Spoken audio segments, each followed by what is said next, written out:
হযরত আমিনা বলতেছেন আমি রাত্রি বেলায় ঘুমিয়ে থাকতাম, আমাকে ডাক দিত আহমদের মা, আমাকে ডাক দিত মোহাম্মদের মা মা বলে আমি রাত্রি বেলায় ঘুম থেকে উঠতাম, ডান দিক লক্ষ্য করতাম আমি কোনো ব্যক্তিকে দেখতে পেতাম না, বাম দিক লক্ষ্য করতাম আমি কোনো ব্যক্তিকে আপনার দেখতে পেতাম না।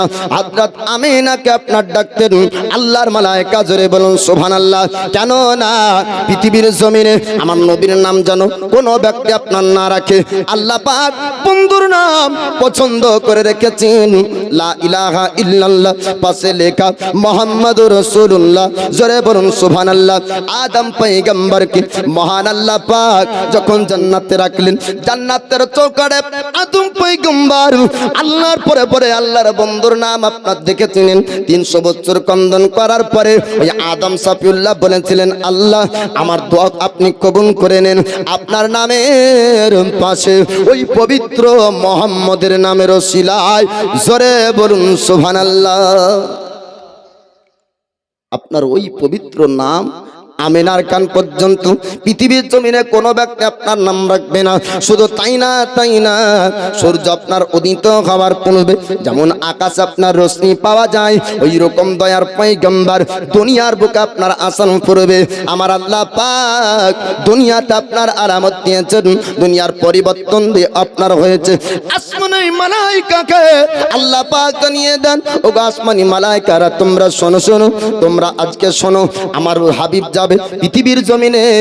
আসমানি মালায়েকা আপনার আনন্দে আত্মহারা, জমিনের ফারিস্তাকে আল্লাহ পাক আপনার জানালেন, জমিনের ফারিস্তারা তারাও খুশি করে। হযরত আমিনা বলছেন শুনুন আমার গর্ভে যখন মুহাম্মদ ছিল আমি আমিনা কোনদিন যন্ত্রণা বেদনা বুঝতে পারিনি, জোরে বলুন সুবহানাল্লাহ। পৃথিবীর মাদেরকে জিজ্ঞেস করুন, ওগো মা আপনারা বলুন গর্ভে যখন মহিলাদের বাচ্চা আসে তাদের আপনার যন্ত্রণা হয় বেদনা হয়, কিন্তু না হযরত আমিনা বলছেন আমার কোনোদিন যন্ত্রণা বেদনা কোনোদিন হতো না, বলুন সুবহানাল্লাহ।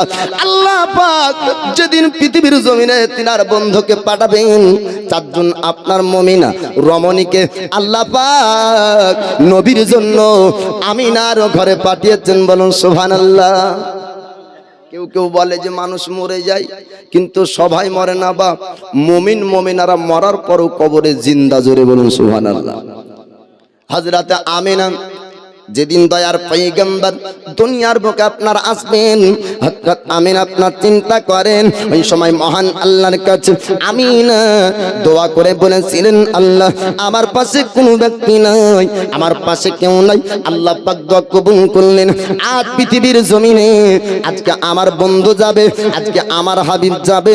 আমিনা রাত্রি বেলায় একা ঘরে, গভীর রাত্রি বেলায় দরজায় কে যেন আওয়াজ দেয়।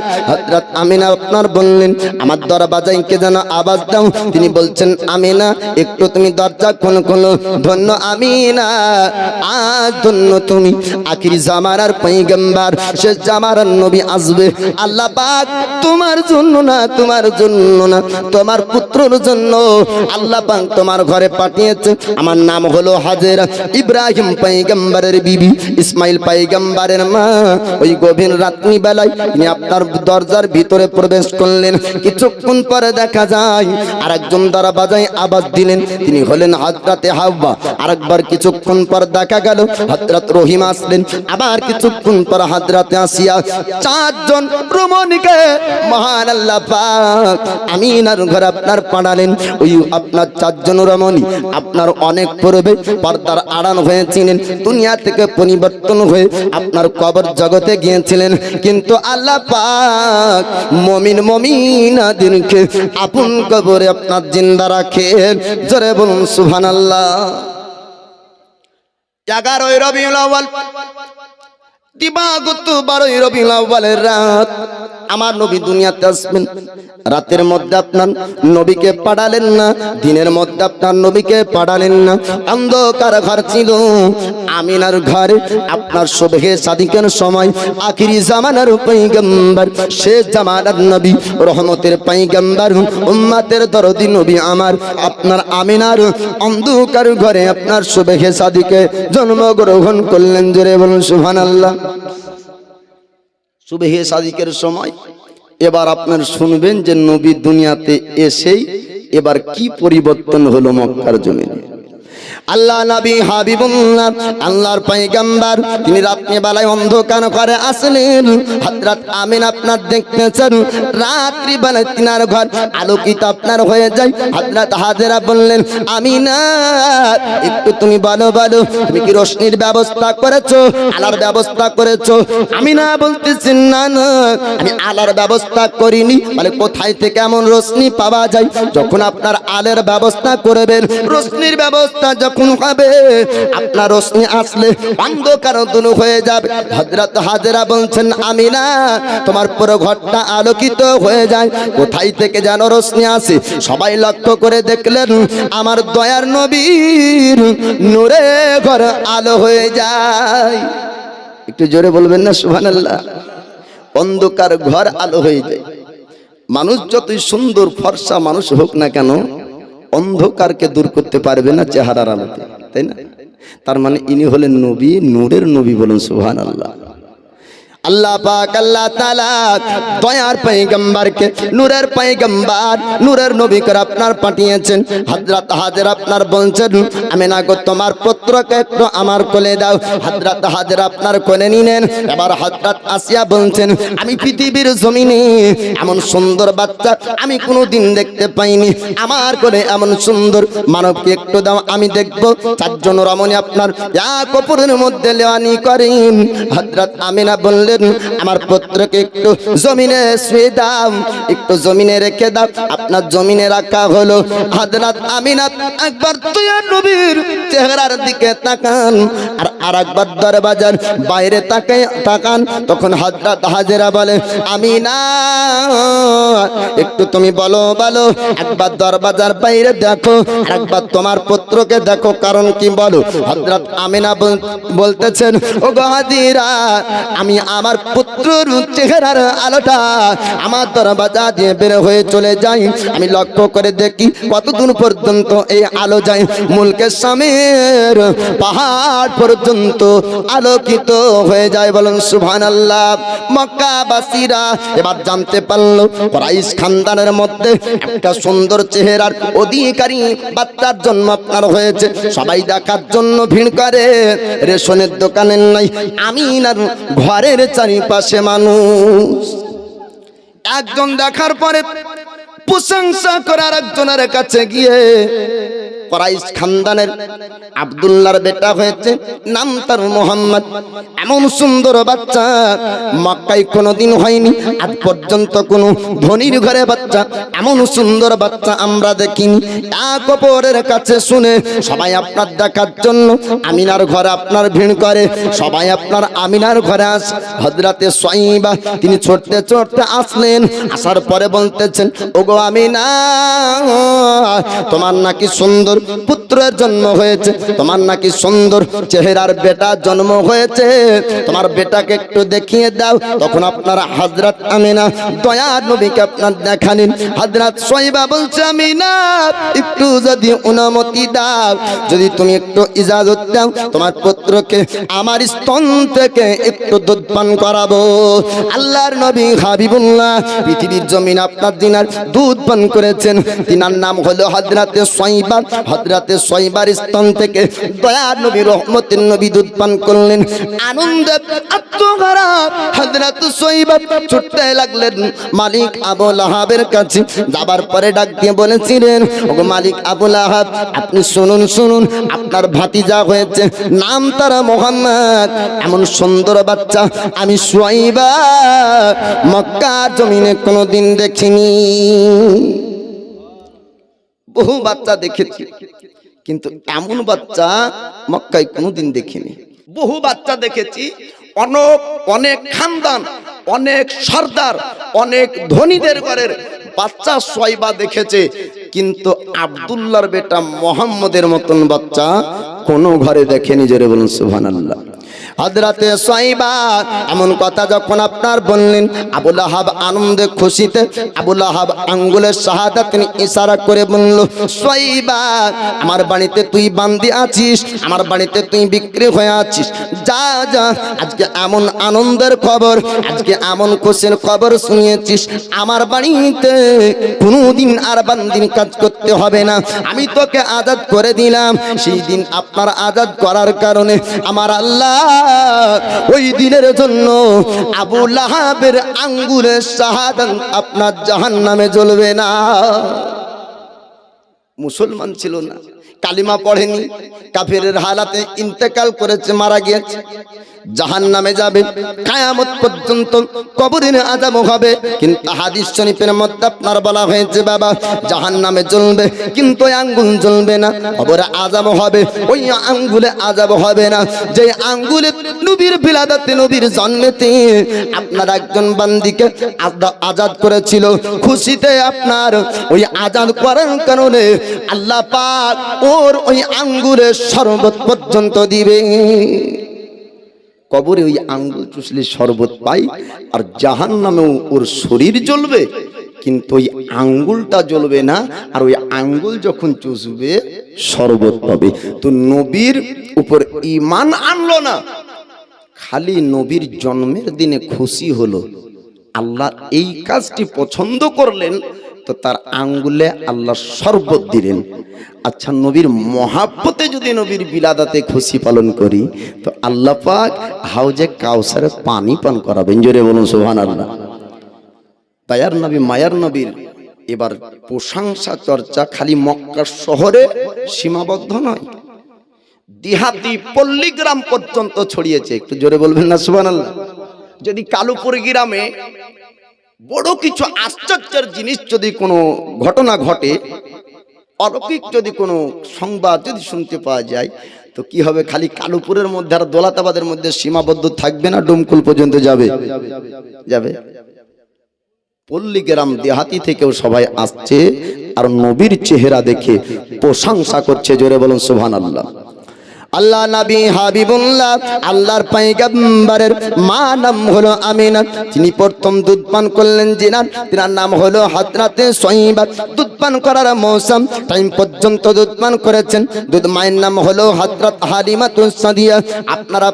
আপনারা ঘটনা শুনেছেন, ওয়াজ শুনেছেন, জীবনী শুনেছেন যে রমণীরা গিয়েছিল আমিনার কাছে, যখন শুনলো যে নবীর পিতা নাই, অন্য রমণীরা বাচ্চা নিল না।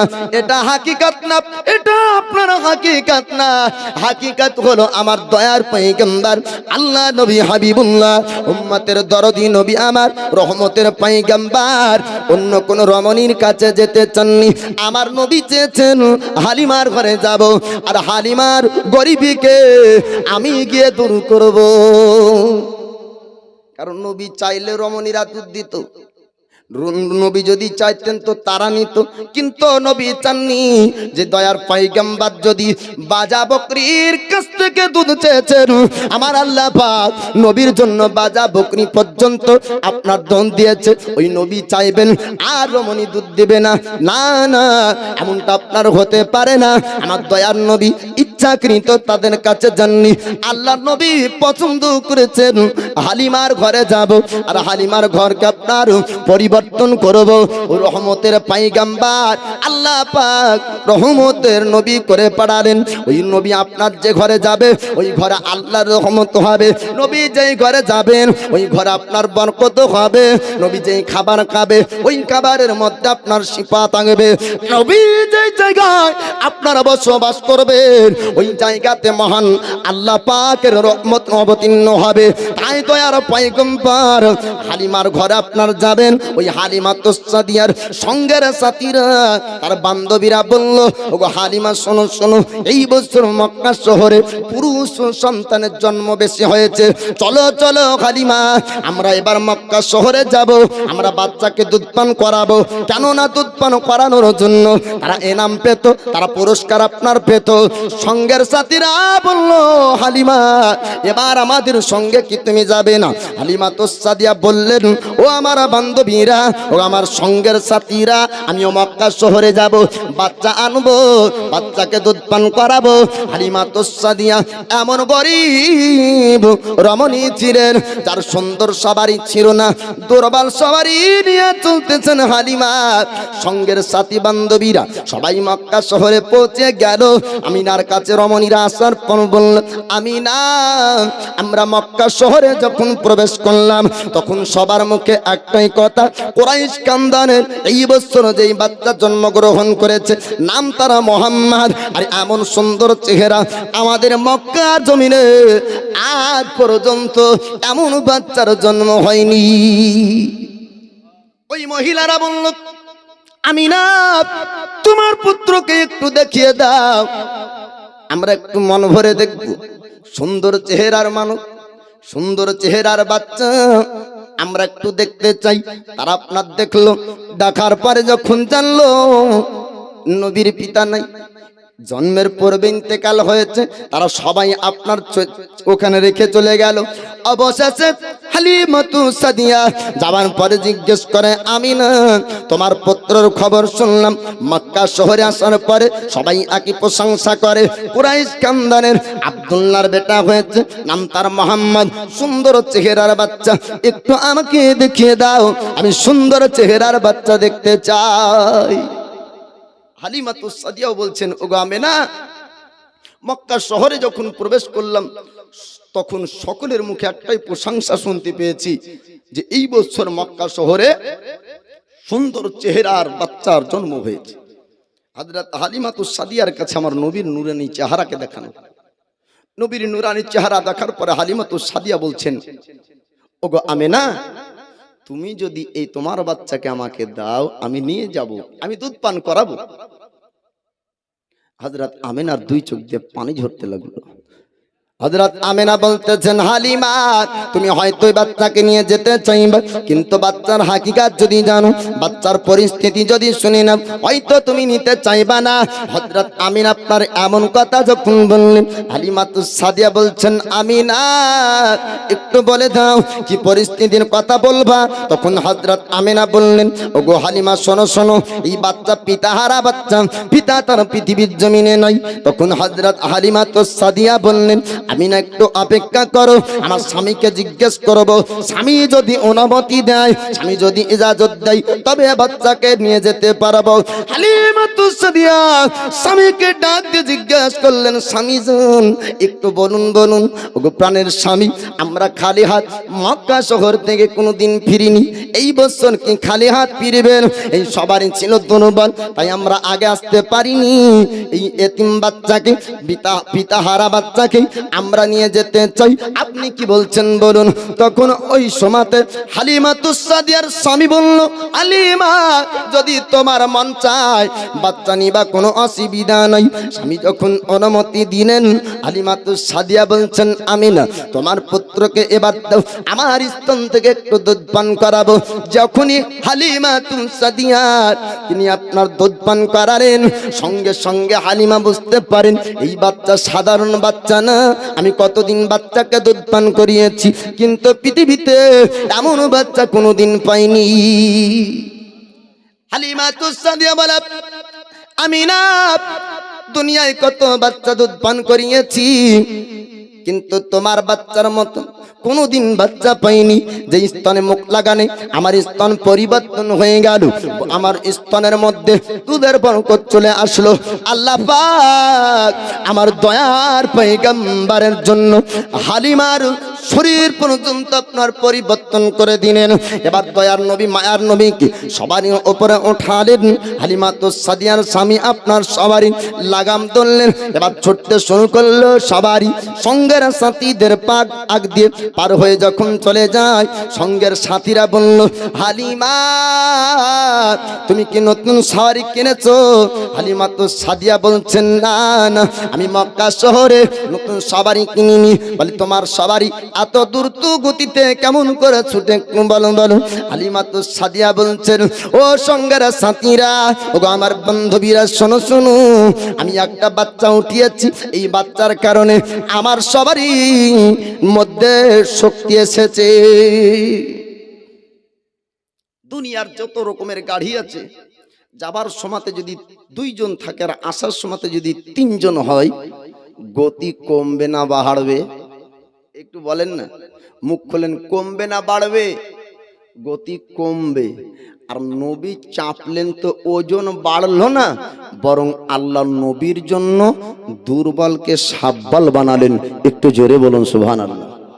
নবীর মহাব্বতে, নবীর প্রেম ভালোবাসায় আলিয়ে শেরে খোদা মুশকিল কোসা হায়দার কাররার ময়দানে নামতেন তো একা 100-র উপর ভারী হতেন।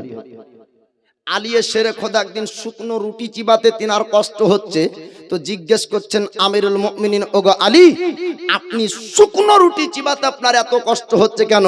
তো আলিয়ে শেরে খোদা বলছেন, শোনো, আলী যেটা রুটি চিবাচ্ছে এটা আলীর শক্তি, আর আলী যখন ময়দানে নেমে যায় ওটা রাসূলুল্লাহর শক্তি। জোরে বলুন সুবহানাল্লাহ।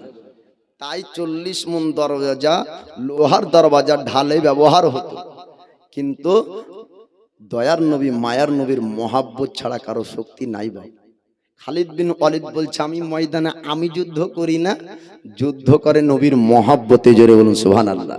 তো নবী চাপলেন তো দুর্বল সাব্বাল হয়ে গেল।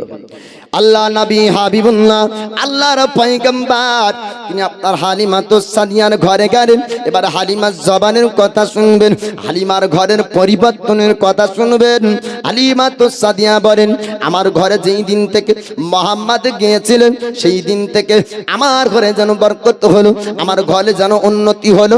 আমার ঘরের আমার উটনি দুধ আপনার দিত না, আমার উটনি এত পরিমাণ দুধ দিতে লাগলো, আমি পান করতাম, আমার স্বামী পান করত, আমার সন্তান সন্ততিরা পান করত, তারপরেও দুধের মধ্যে কমতি হতো না। জোরে বলুন সুবহানাল্লাহ। শুধু তাই না, তাই না, হালিমা তো সাদিয়া বলতেছেন, আমার ঘরে যেদিন থেকে মুহাম্মদ গিয়েছে, সেই দিন থেকে আমার ঘরে একটা বরকত আলাদাই পরিবর্তন আসলো। হালিমা বলতেছে, অন্য বাচ্চাকে দুধ পান করাতাম, ওই বাচ্চা রাত্রি বেলায় কাঁদত, আমার বাচ্চাও রাতে কাঁদত, কারো আপনার পেট ভরত না।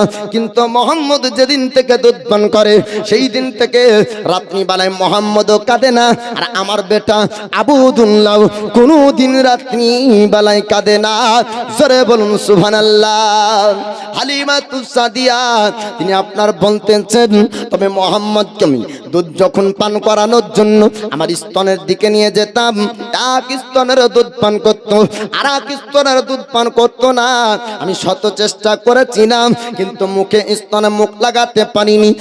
আপনার চিন্তায় হালিমা তো সাদিয়া কবিরাজের কাছে, ডক্টরের কাছে গিয়েছিলেন, আর বলেছিলেন, ওগো ডক্টর কবিরাজ, ওগো যুগের বড় কবিরাজ, একটু পরীক্ষা করে দেখুন আমার কি শরীরে কোনো অসুখ ধরেছে, আমার কি শরীরে কোনো রোগ ধরেছে।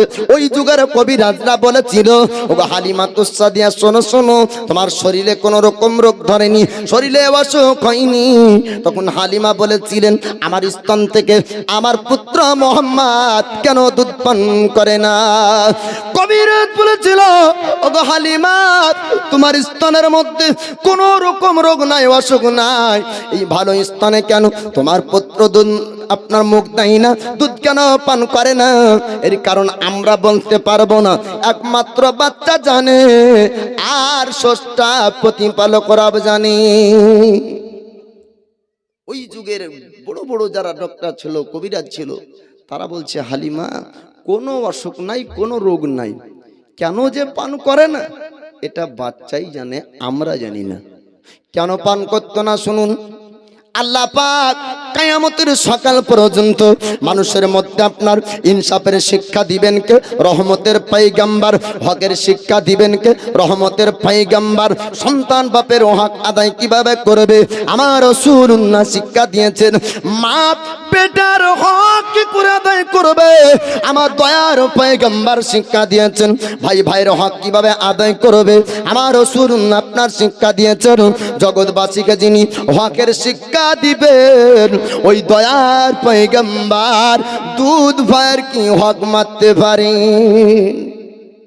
দয়ার নবী মায়ার নবীর ওই সমাতেও ইনসাফের বিচার করেছে। এক স্তনের দুধ পান করেছেন আর এক স্তনের দুধ ভাই আবুদুল্লাহর জন্য রেখেছেন। হালিমাতুস সাদিয়া তিনি আপনার বলতেছেন শুধু তাই না অন্য বাচ্চাকে দুধ পান করানোর জন্য আমার ঘরে নিয়ে এসেছিলাম, তখন আমি কাজে ব্যস্ত হয়ে যেতাম, বাচ্চা কান্না করত, কাজ ফেলে রেখে বাচ্চার কাছে যেতে হতো।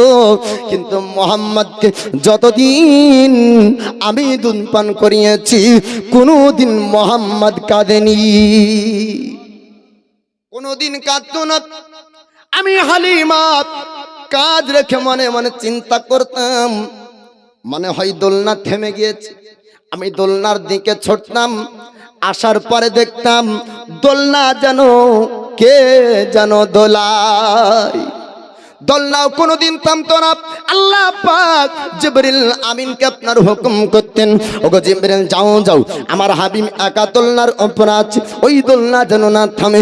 যতক্ষণ পর্যন্ত হালিমাতুস সাদিয়া কাজ করতেন অতক্ষণ পর্যন্ত আল্লাহর মালাইকা জিবরিল আমিন আমার নবীর দোলনায় দোলনা দিতেন। যতক্ষণ কাজ চলতো দোলনায় দোলনা দেওয়ার জন্য আল্লাহর ফেরেশতা মালাইকা আপনার ছিলেন। পৃথিবীর বাচ্চা আপনার দুনিয়ার বিভিন্ন রকম জিনিস নিয়ে খেলাধুলা করেন, কিন্তু আমার দয়ার পয়গম্বর রহমতের নবী দুনিয়ার কোন বাচ্চার সঙ্গে আপনার খেলাধুলা করেননি।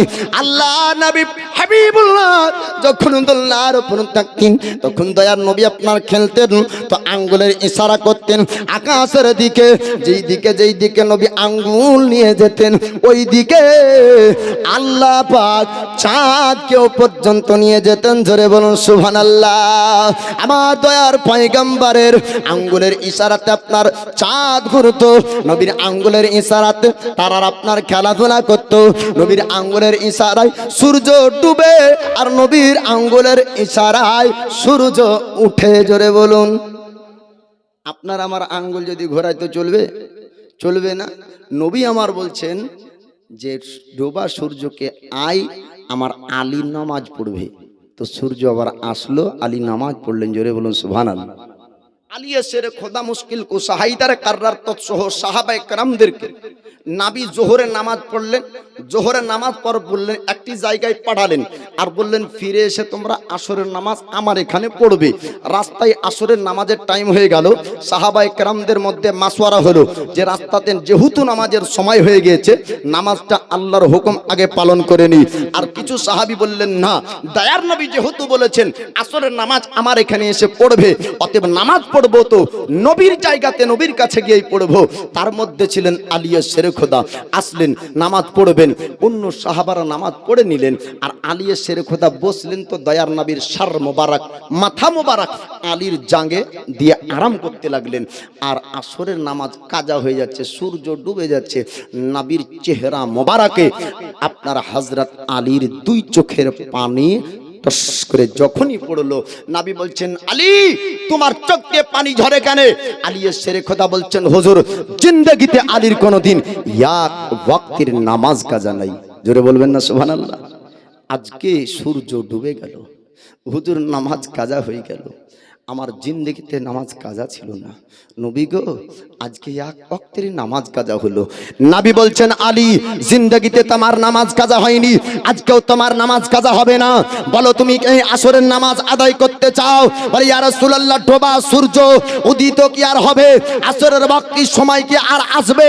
নবী বলছেন আলী শোনো, যদি তুমি চাও ডোবা সূর্য আবার ফিরে আসবে। জোরে বলুন। নবী আঙ্গুলের শাহাদাতের ইশারা করলেন, সূর্যকে হুকুম করলেন, সঙ্গে সঙ্গে ডুবা সূর্য ফিরে আসলো। আলিয়ে শেরে খোদা নামাজ পড়লেন। তো ও দয়ার পয়গম্বর দোলনায় দুনিয়ার কোন বাচ্চার সঙ্গে খেলেননি, খেলেছেন তো আকাশের চাঁদ ও সূর্যের সঙ্গে। ও নবী মুস্তাফা বলেন সুবহানাল্লাহ। হালিমা তো সাদিয়া তিনি আপনার বলতেছেন, মোহাম্মদকে আমার বাড়িতে যতদিন রেখেছি আমার বাড়িতে বরকত হয়েছে, রহমত হয়েছে।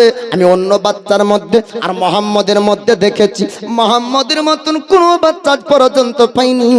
দুধ পান করার মৌসুম যখন শেষ, টাইম যখন আপনার শেষ হলো, আমিনার কাছে নিয়ে আসলেন দয়ার পয়গম্বর মুস্তাফাকে। আনার পরে বলছেন, আমিনা আমি দুনিয়াতে কত রকম বাচ্চাকে দুধ পান করিয়েছি, অনেক ধনীর বাচ্চাকে দুধ পান করিয়েছি, কিন্তু আমিনা তোমার পুত্র মোহাম্মদের মতন বাচ্চা আমি হালিমা জীবনে কোনোদিন পাইনি।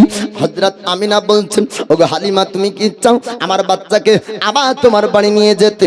হালিমা তো সাদিয়া বলছেন, আমিনা যদি তোমার বাচ্চা মোহাম্মদকে পেতাম আমি জিন্দেগি ভোর তোমার পুত্র মোহাম্মদকে আমার ঘরে রাখতাম। আমিনা বলছেন, হালিমা চিন্তা করো না, টেনশন করো না, এই বাচ্চা তোমার ঘরে আবার যাবে। মক্কা শহরের পরিস্থিতি ভালো নাই, মক্কা শহরে রোগ এসেছে, মক্কা শহরে অসুখ এসেছে। আমার পুত্র মোহাম্মদের কাছে যেন অসুখ না যাই। ওগো হালিমা আমার পুত্র মোহাম্মদকে আজকেই তুমি আবার নিয়ে যাও। আবার হালিমা তো সাদিয়া নিয়ে গেলেন।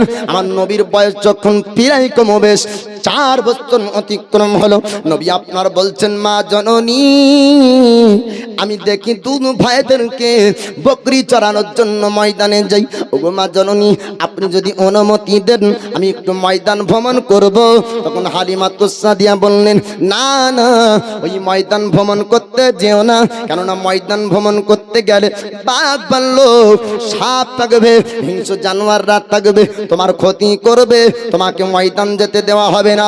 আল্লাহর নবী হাবিবুল্লাহ আল্লাহর পয়গম্বর তিনি আপনার বললেন, মা জননী আপনি চিন্তা করবেন না, আপনি টেনশন করবেন না, পৃথিবীর জমিনের কোন পশু পাখিরা আপনার ছেলের ক্ষতি করবে না।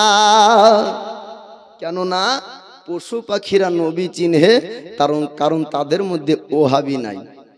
আর যারখানে ওহাবি থাকবে নবীর মহাব্বত থাকবে না, আর নবীর মহাব্বত যেখানে থাকবে সেখানে ওহাবি থাকবে না। জোরে বলবেন না সুবহানাল্লাহ। পশু পাখিরা নবী চিনহে, কারণ ওরা অত দলিল খুঁজে বেড়ায় না, কারণ ওরা একটাই জানে যেটা আল্লাহর বন্ধু, আর আল্লাহ পুরো কায়নাত সৃষ্টি করেছে। আল্লাহ যাকে ভালোবাসে আল্লাহর সৃষ্টি তাকে ভালোবাসো। তো পশুরা নবীকে ভালোবাসে। হিংস্র জানোয়ার নবীর ক্ষতি করবেন, এটা নবী জানেন। ওগো মা জননী আপনি চিন্তা করবেন না, দুনিয়ার কোনো পশু, দুনিয়ার কোনো হিংস্র জানোয়ার, দুনিয়ার কোনো সাপ, দুনিয়ার কোনো বাঘ, দুনিয়ার কোনো ভাল্লুক আপনার পুত্র আপনার বেটা মোহাম্মদের ক্ষতি করবে না। হালিমা তো সাদিয়া বলছেন, বেটা তারপরে যদি কোনো রকম তোমার ক্ষতি হয়ে যায় তবে আমিনাকে কি উত্তর দিব? না না ওই ময়দান তুমি যেতে চেও না। আমার নবী বললেন, মা জননী আপনি চিন্তা করবেন না, আমি মোহাম্মদ ময়দান সুন্দর করে ভ্রমণ করব। দুধ ভাইদের সঙ্গে নবী গেলেন ময়দান ভ্রমণ করতে। আর দুনিয়ার মোল্লারা বলে নবীকে রাখাল বলে, নাউজুবিল্লাহ। কিয়ামতের সকাল পর্যন্ত নবীকে কোনো ব্যক্তি যদি রাখাল বলে তাহলে তার ইমানের মধ্যে আপনার দুর্বলতা থাকবে, ইমানে মোচ্চা লাগবে, ইমান খারাপই হবে, ইমান নষ্ট হবে। যদি জেনে বুঝে নবীর জন্য রাখাল শব্দ আপনার ব্যবহার করে, আল্লাহ পাক রহমতের পয়গম্বর পাঠিয়েছেন, সম্মানের শব্দ আপনার ব্যবহার করতে হবে। মুস্তাফা মুস্তাফা তাহা ইয়াসিন রহমতের পয়গম্বর, নূরের পয়গম্বর, এত সম্মানের শব্দ থাকতে দুনিয়ার মোল্লারা আমার নবীকে আপনার রাখাল বলেছে, বলেন নাউজুবিল্লাহ। আপনার দয়ার পয়গম্বর কোনোদিন রাখালের আপনার কাজ করেননি, ময়দান ভ্রমণ করতেন, রাখালদের সঙ্গে যেতেন, কিন্তু নবীকে আপনার আকাল বানা চলে না। আল্লাহর নবী ব্যবসা করেছেন, কিন্তু নবীকে ব্যবসায়ী বলা যাবে না। নবীর পিতা আপনার ইন্তেকাল করেছেন, নবীকে এতিম আপনার বলা যাবে না। আমার আল্লাহ পাক হাবিবুল্লাহর সম্পর্কে আল্লাহর মালায়েকা ফেরেশতাদেরকে আপনার বলেছিলেন, যখন ফেরেশতারা বলেছিলেন মাবুদ আপনার বন্ধু পৃথিবীর জমিনে যাবে, তবে তার পিতা থাকবে না, আপনার হাবিবের হিফাজত কে করবে? আমার আল্লাহ পাক বলেছিলেন আমার হাবিবের হিফাজত আমি আল্লাহ স্বয়ং করব। নবীর হিফাজত আল্লাহ করেছেন। নবীকে এতিম বলাও যায় না, রাখাল বলাও চলবে না, ব্যবসায়িক বলা যাবে না, এই শব্দ ব্যবহার করা যাবে না, যেই শব্দতে আপনার আদবের খেলাপ হবে। আল্লাহর পয়গম্বর ময়দান ভ্রমণ করার জন্য এবার আপনার ময়দানে গেলেন, আমার দয়ার নবী মায়ার নবীকে এক জায়গায় আপনার রাখলেন। দুধ ভাইরা বকরি চড়ানোর কাজে ব্যস্ত হয়ে গেলেন। এবার বকরি চড়ানোর জন্য উঁচু পাহাড়ের জায়গাতে তারা উঠলেন, আর সঙ্গে সঙ্গে দুটো বড় বড় সাপ আসলো, চেহারার উপরে ফনা করে আপনার দাঁড়িয়ে গেল, গুচ্ছিত হয়ে গেল আকাশের মেঘ। ওই সময়তে এবার দুধ ভাইদের মনে ভয় ঢুকলো, ছুটতে লাগলো বাড়ির দিকে। যাওয়ার পরে বলছেন ও মা জননী, আপনার পুত্র মোহাম্মদকে আর মনে হয় বাঁচানো যাবে না। ও গো মা জননী, আপনি একটু ময়দানের দিকে আসুন, আপনার পুত্র মোহাম্মদের কাছে ভয়ঙ্কর দুটো সাপ ফনা করে দাঁড়িয়ে পড়েছে। হালিমা তুসাদিয়া স্বামীকে ডাক দিয়ে বলেছিলেন, স্বামী গো, আমাদের পুত্র মোহাম্মদ আমরা কি আর বাঁচাতে পারবো না? ওই জঙ্গলে বড় বড় সাপ নাকি ফনা করে দাঁড়িয়েছে। ছুটতে লাগলেন, যাবার পরে দেখতে পাওয়া যায় সাপের ফনা ছবল মারার জন্য না, জানো নবীর চেহারায় হাওয়া করে।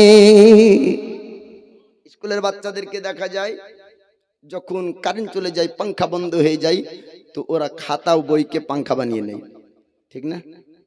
হাওয়া করে। তো দয়ার নবী মায়ার নবীর আদবে সাপ ফনা তুলেছে, কিন্তু ছবল মারার জন্য না, হাওয়া করার জন্য। মেঘ গুচ্ছিত হয়েছে পানি বর্ষণ হওয়ার জন্য না, সূর্যকে আবরু করার জন্য, নবীর চেহারা মোবারকের উপরে ছায়া দেওয়ার জন্য। জোরে বলুন সুবহানাল্লাহ। দয়ার নবী দি আমরা তোমায় ভুলতে পারি না, তোমার আম্মা আমিনা গো তোমার দুধ মা হালিমা, তোমার আম্মা আমিনা গো তোমার দুধ মা হালিমা। দয়ার নবী দি আমরা তোমায় ভুলতে পারি না, তোমার আম্মা আমিনা গো তোমার দুধ মা হালিমা। তুমি যখন এলে মা আমিনার ঘরে, খোদা রহম জয় ঝরে পড়ে। তুমি যখন এলে মায়া আমিনার ঘরে, খোদার ফারিস্তা আসে সে ঘরে। তুমি সিরাতে রসুল মারি ফাতরি বুলবুল, তুমি সিরাতে রসুল মারি ফাতরি বুলবুল। তোমার দুয়া কবুল করতে খোদা দেরি করে না, তোমার আম্মা আমিনা গো তোমার দুধ মা হালিমা। দয়ার নবী দি আমরা তোমায় ভুলতে পারি না, তোমার আম্মা আমিনা গো তোমার দুধ মা হালিমা, তোমার আম্মা আমিনা গো তোমার দুধ মা হালিমা। তুমি যখন গেলে মা হালিমার ঘরে, খোদার করুণা ঝরে যে পড়ে। মা হালিমা বলে খোদার রহম ঝরে পড়ে, মা হালিমা বলে খোদার রহম ঝরে পড়ে। আমার ঘরে এলো দেখো খোদার করুণা, তোমার আম্মা আমিনা গো তোমার দুধ মা হালিমা। হালিমা তো সাজিয়া দেখতেছেন যে সাপ নবীর চেহারার উপরে হাওয়া করে। আল্লাহ নবী হাবিবুল্লাহ আল্লাহর পয়গম্বর তিনি ময়দান থেকে আসলেন। হালিমাতুস সাদিয়া বলছেন, ও বেটা মোহাম্মদ, একটু তুমি বলো সাপ কি তোমার ক্ষতি করেছে? তোমাকে কি ছবল মেরেছে? আমার নবী বলছেন, মা জননী, আপনি চিন্তা করবেন না, পৃথিবীর কোন সাপ আপনার বেটাকে ছবল মারবে না। ওগো মা জননী, ওই সাপগুলা ফনা করে আমার চেহারা তারা হাওয়া করতেছিল, আমার শরীরে তাদের ফনার হাওয়া লাগছিল। ওগো মা জননী, ওই সাপ আমার কোনোদিন ক্ষতি করবে না। দ্বিতীয় দিন নবীর এবার ময়দান ভ্রমণ করতে ভালো লাগলেন। নবী বলছেন, মা জননী, আজকে ভাইরা কখন যাবে বকরি চালানোর জন্য? আমিও ভাইদের সঙ্গে যাব।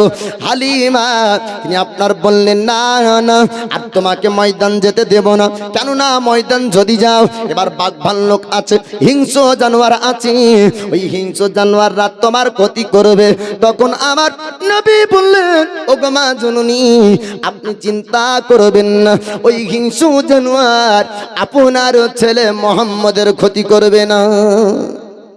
দ্বিতীয় দিন রহমতের পয়গম্বর আবার ময়দানে গেলেন। এক জায়গায় নবীকে রেখেছেন, ময়দানে বকরি চড়ানোর কাজে ভাইয়েরা ব্যস্ত। কিছুক্ষণ পর কান্নার আওয়াজ শুনতে পাওয়া যায়, কানতে কানতে ছুটতে লাগলো। নবী বলছেন, ভাই একটু তোমরা দাঁড়িয়ে যাও, কিসের জন্য তোমরা কান্না করো? কেবা তোমাদেরকে আঘাত করলো? কোথায় তোমরা ভয় পেয়েছো বলো? তখন তারা বলল, ভাই মোহাম্মদ, আর জঙ্গলে থাকা যাবে না, কেননা হিংস্র জানোয়ার বাঘ ভাল্লুক ভেড়ভেড়িয়ারা হিংস্র জানোয়াররা আমাদের বকরিগুলাকে ঘেরাও করেছে, আটক করে রেখেছে। আমরা যদি কিছুক্ষণ দেরি করি তবে আমাদের উপর আক্রমণ করবে আর আমাদেরকেও ভেড়ভেড়িয়ারা খেয়ে নিবে। ও ভাই মোহাম্মদ, জান যদি বাঁচাতে চাও তবে বাড়ির দিকে পালিয়ে আসো। আমার নবী বললেন, ভাই তোমরা একটু দাঁড়িয়ে যাও, আমি বাঘ ভাল্লুকের সঙ্গে একটু কথা বলবো। বাবারা ভাইজান, মানুষ বাঘের সঙ্গে কথা বলবে, সাধারণ মানুষ যদি হয়, বাঘ কি তার তাজিম করবে? বাঘ কি তার তাজিম করবে, স্বাগতম করবে, আর বাঘ আনন্দ করে তার নরম মাংসটা আপনার খাবে? কিন্তু না না, দয়ার পয়গম্বর দয়ার নবীর সম্পর্কে বাঘ আপনার জানে, ভাল্লুক আপনার জানে। নবী বলছেন, ভাই গো তোমরা একটু দাঁড়িয়ে যাও, আমি বাঘের সঙ্গে কথা বলবো, আমি ভাল্লুকের সঙ্গে কথা বলবো, ওই বকরিগুলোকে তাদের কাছ থেকে আনবো। কিন্তু দুধ ভাইয়েরা জানতো না, রহমতের নবীর পাবার তারা আপনার জানতো না, ইনি আল্লাহর হাবিব। তাই বলছেন, ভাই মোহাম্মদ, বাঘের ভাষা কি আপনি বুঝতে পারবেন? আপনার ভাষা কি বাঘ বুঝতে পারবে? আপনি জান যদি বাঁচাতে চান তবে আমাদের সঙ্গে আসুন। আমার দয়ার নবী মায়ার নবী বাঘের দিকে আপনার ছুটতে লাগলেন। আর বাঘের সামনাসামনি যখন হয়ে যায়, বাঘ বকরি খাওয়ার জন্য না, খাওয়ার জন্য না, আমার নবীর নুরানি চেহারা দেখার জন্য। বাঘ বকরি খাওয়ার জন্য ঘেরাও করেনি, এই পুরো আয়োজন সাজিয়েছে নবীর নুরানি চেহারাকে দেখার জন্য। আল্লাহ নবী হাবিবুল্লাহ আল্লাহর পয়গম্বর উম্মতের দরদি নবী আমার জিজ্ঞেস করলেন, বাগরে একটু তুই বল কেন বা বকরি ঘোড়াকে ঘেরাও করেছিস? বাঘের ভাষা নবী বোঝেন, নবী আপনার বাঘের ভাষা শুনতে পান।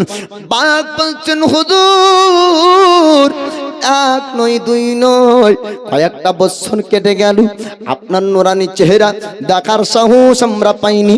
গ্রামবাসীরা আমাদেরকে যদি দেখে, বললাম আমাদেরকে মারবে, তীরের আঘাত করবে। গ্রামবাসীরা আমাদেরকে আপনার কাছ পর্যন্ত যেতে দিবে না।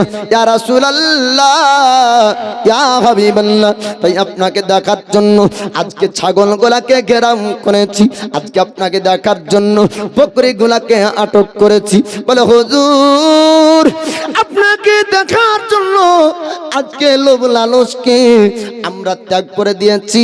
আমাদের সামনে কোনোদিন খরগোশ আসে না, আজ দেখুন আমাদের এই পুরো জঙ্গলের পশু এক জায়গায়। ইয়া রাসূলুল্লাহ, বাঘ দেখলে হরিণ পালাবে, হরিণ দেখলে বাঘ হরিণের উপর হামলা করবে, কিন্তু না না, আজকে রহমতের নবী দেখার সুযোগ পেয়েছি। ইয়া রাসূলুল্লাহ, পুরো জঙ্গলের পশুরা আজকে এক জায়গায়, বাঘ, ভাল্লুক, হরিণ, সিংহ সবাই এক জায়গায় মিলে হুজুর আপনাকে দেখার জন্য আমরা সবাই এসেছি। ইয়া রাসূলুল্লাহ, আপনার নূরানি চেহারা দেখার পর আমাদের ভোগ মিটে যায়।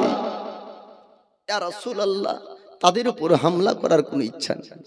আর যতদিন পর্যন্ত এই জঙ্গলে আপনার বকরি থাকবে, জঙ্গলি জানোয়ার, হিংস্র জানোয়ার কেউ আপনার বকরির ক্ষতি করবে না। জোরে বলুন সুবহানাল্লাহ। নবী পাকের বাল্যকালের কথা বলবো। আমার আল্লাহ পাক এই দয়ার নবী, মায়ার নবীর বাল্যকালে আপনার সিনা চাক করিয়েছিলেন, আপনার সিনাকে দুই ভাগে বিভক্ত করেছিলেন। 2 দিন জঙ্গলের ঘটনা কাটলো, এইদিকে বাচ্চারা আপনার গেছে বাড়ি পর্যন্ত। ও মা জননী, একটু আসুন, আপনার পুত্র মোহাম্মদ বাঘের সঙ্গে কথা বলার জন্য গিয়েছে। বাঘ তাকে ছাড়বে না, হিংস্র জানোয়ার ছাড়বে না।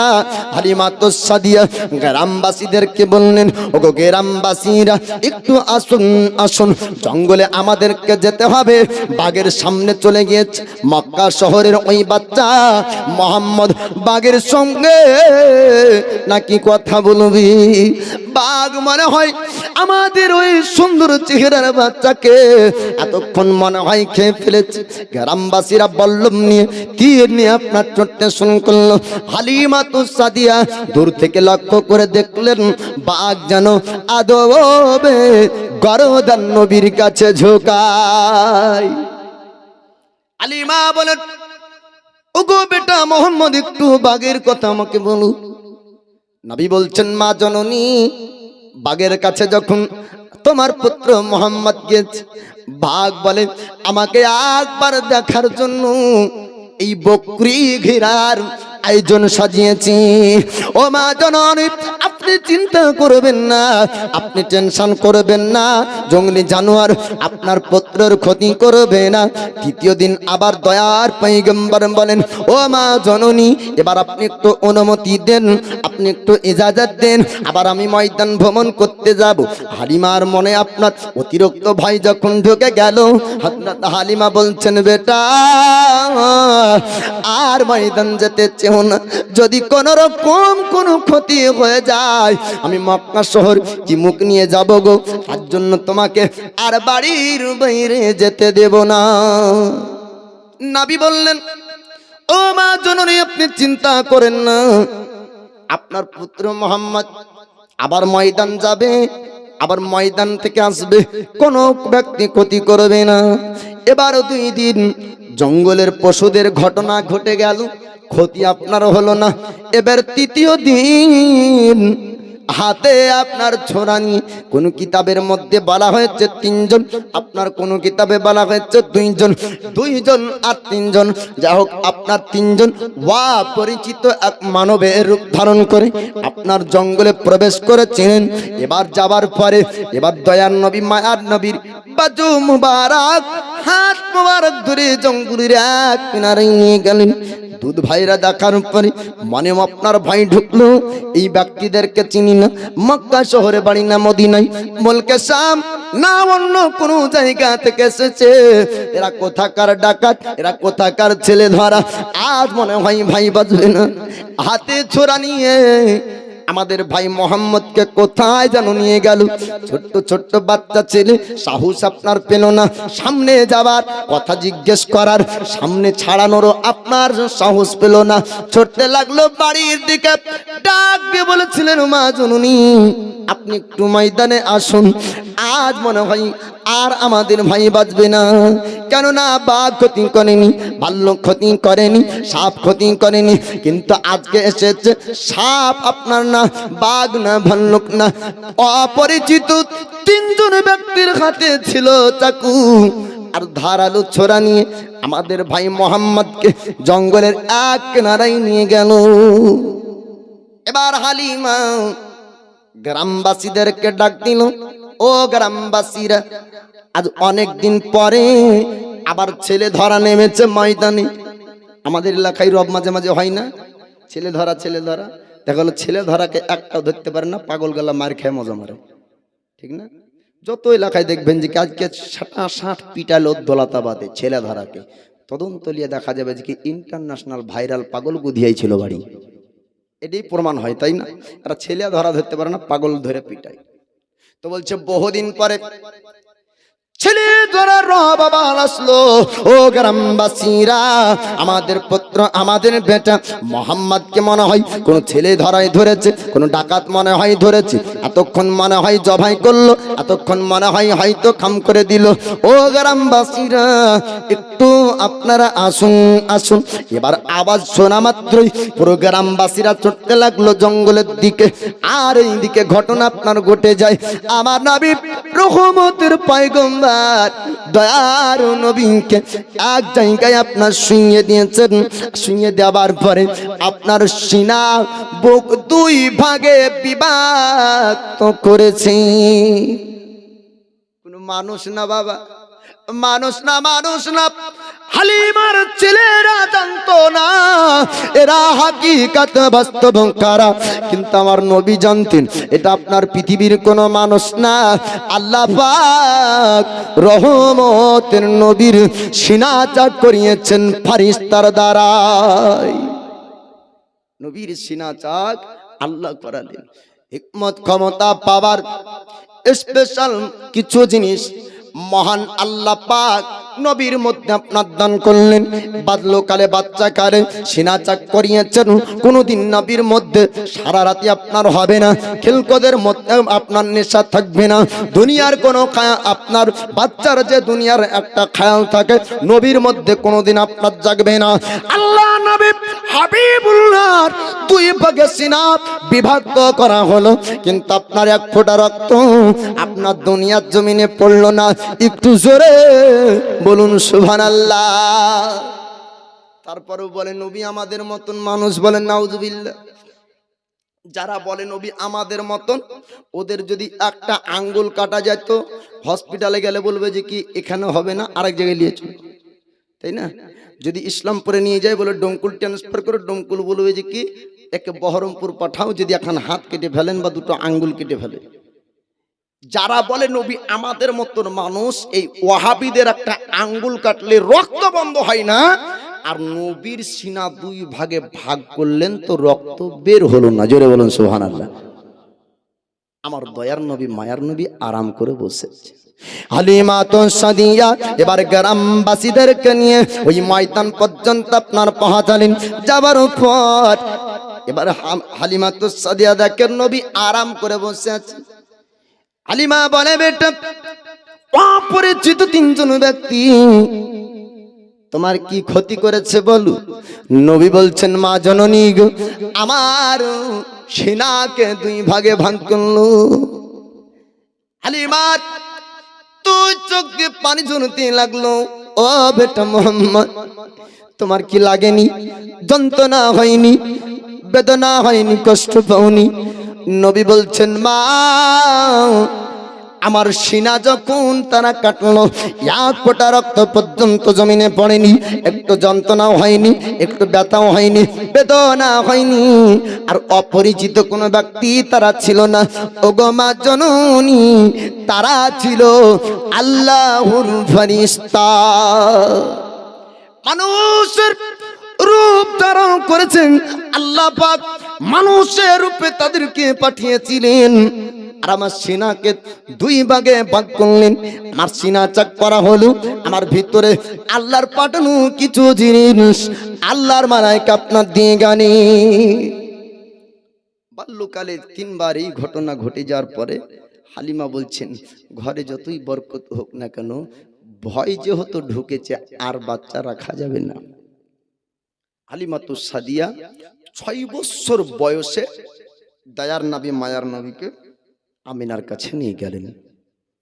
বলার উদ্দেশ্য ছিল বাপ যে দয়ার নবীর বাল্যকাল কিয়ামতের সকাল পর্যন্ত কোন ব্যক্তির বাল্যকালের সঙ্গে মিলবে না। একটু জোরে বলবেন না সুবহানাল্লাহ। দয়ার নবীর জওয়ানি কাল কিয়ামতের সকাল পর্যন্ত কোন ব্যক্তির জওয়ানি কালের সঙ্গে মিলবে না। দয়ার নবীর জাহিরি 63 বছরের জিন্দেগির এক মুহূর্ত কোন সাধারণ মানুষের সঙ্গে তুলনা হবে না। 40 বছর বয়সের আগ পর্যন্ত দয়ার নবী মায়ার নবীকে বেধর্মী মক্কাবাসীরা উপাধি লাকাব টাইটেল দিয়েছিল আমানতদার বিশ্বাসী আল আমিন। জোরে বলুন সুবহানাল্লাহ। 25 বছর বয়সে নবী আমার মক্কার জমিনের সমস্ত খানদানের সরদারদের কাছ থেকে একটি সম্মানজনক শব্দ পেয়েছিলেন, উত্তম ফয়সালাকারী মোহাম্মদ। কারণ মোহাম্মদ যে ফয়সালা করবে উত্তম ফয়সালা। নবীর বয়স 20 বছর, জঙ্গে ফজর হয়।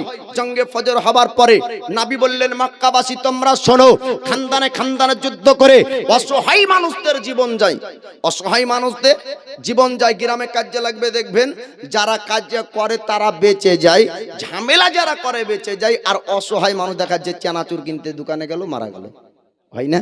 তো অসহায় মানুষ মারা যায়, অনেক বাচ্চারা এতিম হয়, অনেক মা বিধবা হয়, অনেক মা সন্তান হারা হয়।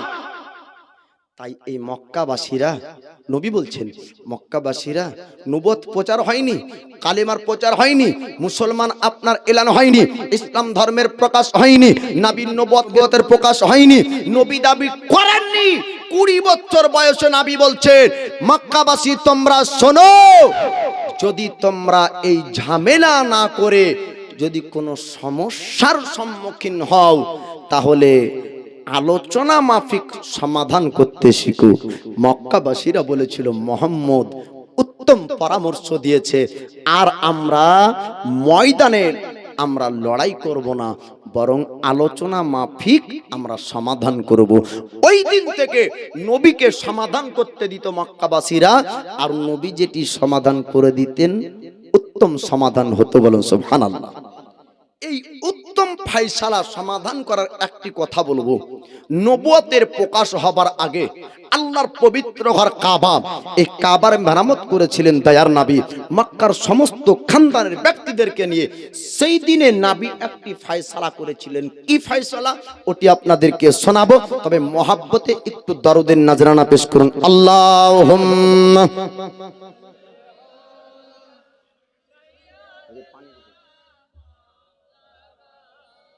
মুহাম্মাদ ওয়ালা আলী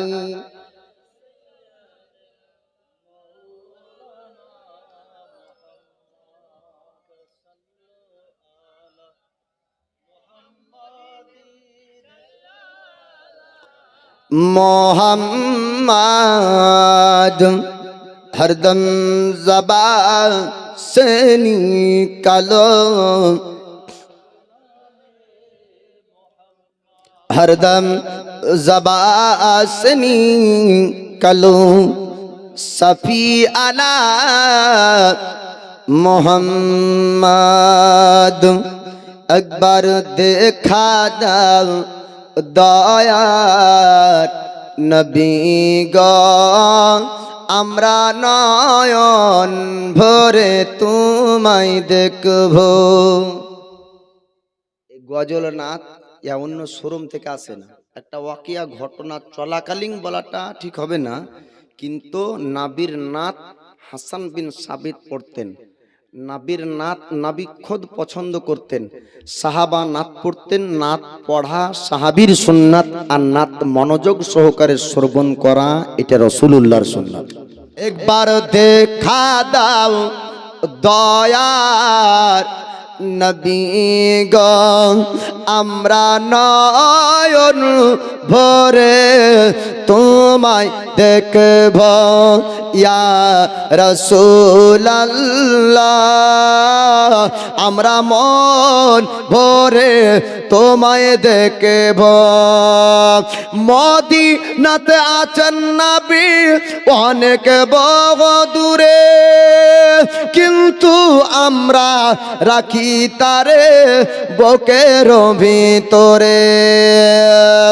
মদিনাতে আছেন নবী অনেক বহু দূরে, কিন্তু আমরা রাখি তারে বুকের ভিতরে। দেখা দাও স্বপ্নেতে, কথা বলবো গোপনেতে। দেখা দাও স্বপ্নেতে, কথা বলবো গোপনেতে। আমরা অনেক কথা তোমায় বলবো, আমরা অনেক কথা তোমায় বলবো।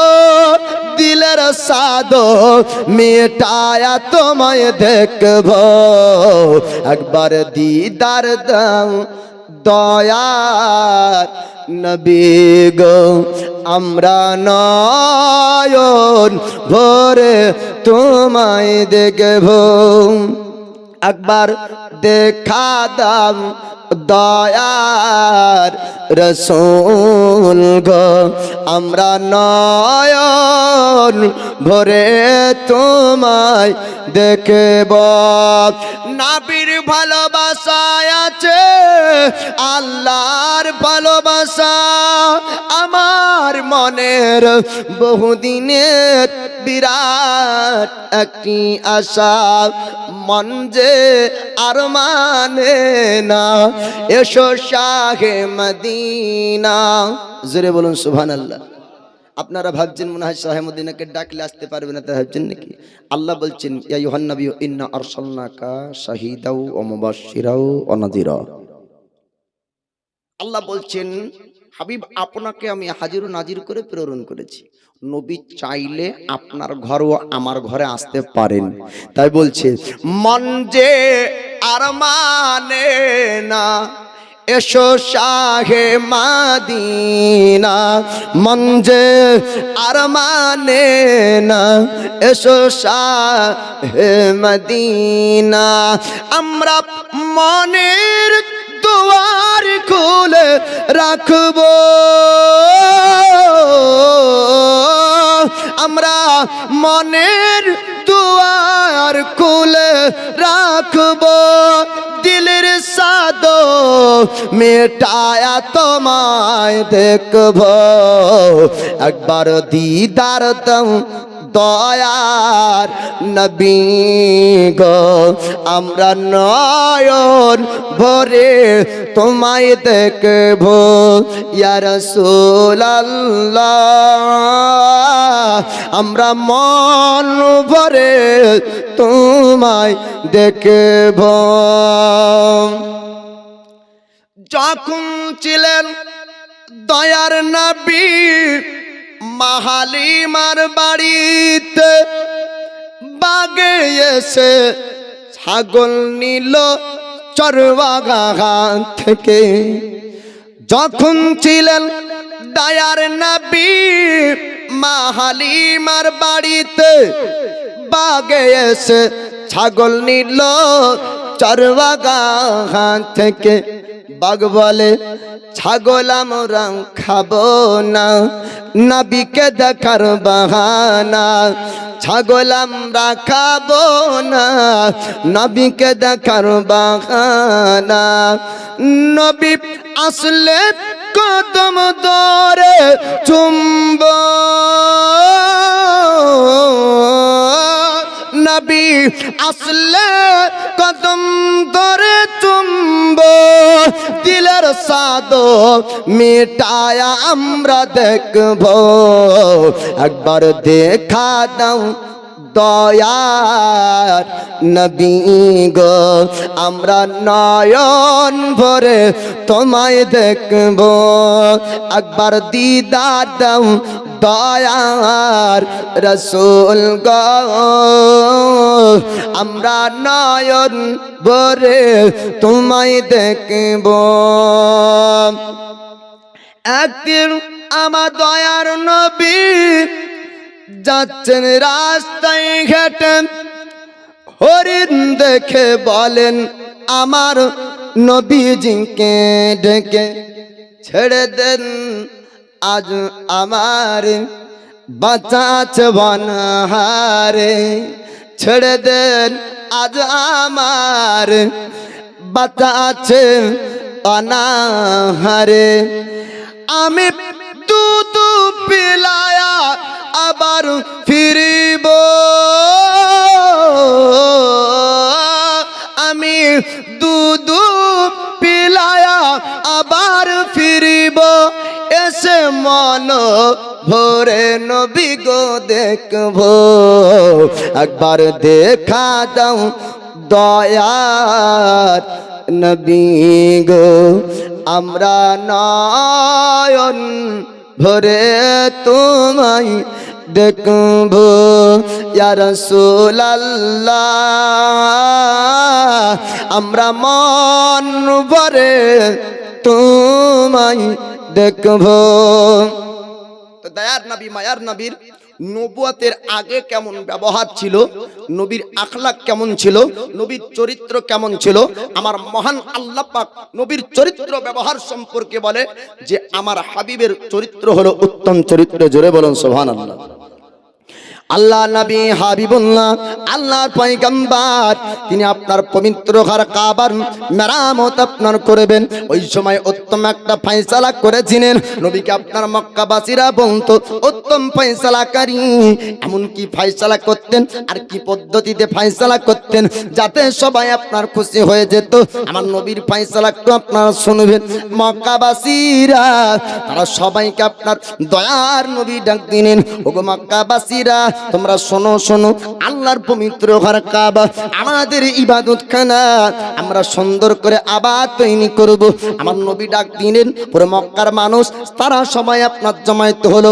প্রতিটা খানদানের ব্যক্তিরা কাবার কাজ করার জন্য আপনারা এসেছি। আজ থেকে 20 বছর আগে মায়কে যদি মসজিদ মাদ্রাসার কাজের জন্য আপনার ডাকা হতো, সবাই ডালি কোদাল নিয়ে হাজির হতো, হতো না? আর এখন যদি মাইকে ডাকে তো পালায় মানুষ। মানুষ বলবে যে কি কমিটিরা করুক গে, বলে কি না? মনে করে যে কি কমিটিদেরকে মসজিদ বিক্রি করে দিয়েছে মনে হয়, কমিটি মনে হয় ঠিকা নিয়েছে ওই কাজ করবে। মসজিদ হলো আল্লাহর ঘর, আর সারা পৃথিবীর মুসলমানের জন্য সমান অধিকার হলো মসজিদের জন্য। কেউ যদি গোটা মসজিদের জায়গা দান করে দেয়, তারপর যদি দরজায় দাঁড়িয়ে বলে যে কি আমার বেশি ক্ষমতা রে, এখানে চলবে না। কারণ মসজিদ আল্লাহর ঘর, যে আগে যাবে ও আগের কাতারে, আর যে পেছে যাবে সে পেছের কাতারে। এটি হলো শরীয়তের বিধান। বুঝতে পারলেন না? তো মসজিদে কমিটি একটা দায়িত্ব আছে, কিন্তু মসজিদের কাজ আর মসজিদ পরিষ্কার পরিচ্ছন্ন রাখা সকলের দায়িত্ব। আগে মাইকে ডাকলে সবাই যেত, এখন ডাকলে মানুষ যায় না, কারণ মানুষের ঈমান এখন দুর্বল। টুপি আর দাড়ি বাড়লে কি হবে, নামাজের সংখ্যা বাড়লে কি হবে, কিন্তু মানুষের এখন ঈমান দুর্বল, তাই না? আর যত কিয়ামতের নিকট আসবে দুর্বল হবে। তো ওই সময়তে কালিমার প্রচার হয়নি, বেধর্মী সমস্ত ব্যক্তিরা এসেছে, কারণ পবিত্র ঘর কাবাকে সবাই মানত। ওই কাবার কাজ করার জন্য ডেকেছে, তো সবাই হাজির কাবার কাছে। আল্লাহ নবী হাবিবুল্লাহ আল্লাহর পয়গম্বর তিনি আপনার বললেন সুন্দর করে কাবা বানাতে হবে। এবার কাবার মেরামত করার জন্য সবাই আপনার পাথর নিয়ে আসে আর কাবার জন্য আপনার কাজ করে। কাবার কাজ সম্পূর্ণ। এবার হাজরা আসওয়াদের পাথর, সম্মানী পাথর যখন চাপাবে, ওই সময় একজন সর্দার বলল মোহাম্মদ এই পাথরটা আমি চাপাবো। আরেকজন বলছে না না এই পাথর আমি চাপাবো। প্রত্যেক খানদানের সর্দার ওই পাথর চাপানোকে কেন্দ্র করে সবার মধ্যে আপনার রাগ যখন আসলো, আল্লাহ নবী হাবিবুল্লাহ তিনি আপনার চিন্তা করে দেখলেন 20 বছর বয়স থেকে আরম্ভ করে এই দিকে আপনার প্রায় কমবেশ কয়েক বছর কেটে গেল। নবী বলছেন মক্কায় অনেকদিন রক্ত ঝরেনি, খানদানে খানদানে যুদ্ধ হয়নি। এই পাথর চাপানোকে কেন্দ্র করে আবার মনে হয় যুদ্ধ হবে, আবার মনে হয় রক্ত ঝরবে। নবী চেয়েছেন আল্লাহর কাছে দোয়া করে, মাবুদ এই পাথর চাপানো নিয়ে আর যেন মক্কায় রক্তাক্ত না হয়, রক্ত যেন না ঝরে। ওই মাহিদার দিনে, ওই মিটিং এর দিনে, ওই ফয়সালার দিনে যখন মক্কাবাসীরা বলেছিল আমরা আর ময়দানে যুদ্ধ করব না, আর লড়াই হবে না, আর কান্দানে কান্দানে যুদ্ধ হবে না, ওই দিনের জন্য নবী বলেছেন আমি এত খুশি হয়েছিলাম, আমাকে যদি কোনো ব্যক্তি সুন্দর সুন্দর লাল কালারের দুটো ঘোড়া দিত, আমি মোহাম্মদ যতটা খুশি না হতাম, আমি ওই ফাইসালার দিন খুশি হয়েছিলাম। আবার কি মক্কায় যুদ্ধ হবে, আবার কি মক্কায় রক্ত ঝরবে, এমন চিন্তা করে দোয়া করলেন। আল্লাহ পাক এক আপনার বৃদ্ধ ব্যক্তিকে পাঠিয়ে দেন। ওই বৃদ্ধ ব্যক্তি যাবার পরে বলেন, ও মক্কাবাসীরা, তোমরা এমন করে কেন চিৎকার করো, এক অপরের ওপর কেন তোমরা মেজাজ দেখাও? বলো, মক্কাবাসীর সর্দার না বলেছিল আজকে আমরা কাবার কাজ করলাম, সুন্দর করে কাবায় আমরা বানালাম, এই কাবার মেরামত আমরা করেছি। আজকে দেখা যায় সম্মানী এই পাথর চাপানোকে নিয়ে এক অপরের মধ্যে ঝামেলা হয়। এই পাথর যে চাপাবে ওই খানদানের নাম প্রশংসা আপনার বাড়বে, ওই খানদানের নাম মানুষ আপনার জানবে, ইতিহাসের খাতায় হয়তো লেখা হবে যে অমুক দিনে আপনার কাবার মেরামত হয়েছিল আর অমুক খানদানের অমুক সর্দারের হাত দিয়ে জান্নাতি পাথর চাপানো হয়েছে। এর জন্য এক অপরের মধ্যে আপনার চাপাচাপি করে, যে ব্যক্তি আপনার চাপাবে ওর সম্মান আপনার বাড়বে, যে ব্যক্তি চাপাবে ওর খানদানের নাম রোশন হবে। এর জন্য আপনার সবাই চাই যে কি আমি চাপাবো। বৃদ্ধ ব্যক্তি বলল, ও মক্কার সর্দার তোমরা শোনো, এইরকম করে তোমরা যদি ঝামেলা করো সারা রাত পার হয়ে যাবে, সারা দিন পার হয়ে যাবে, সমাধান হবে না।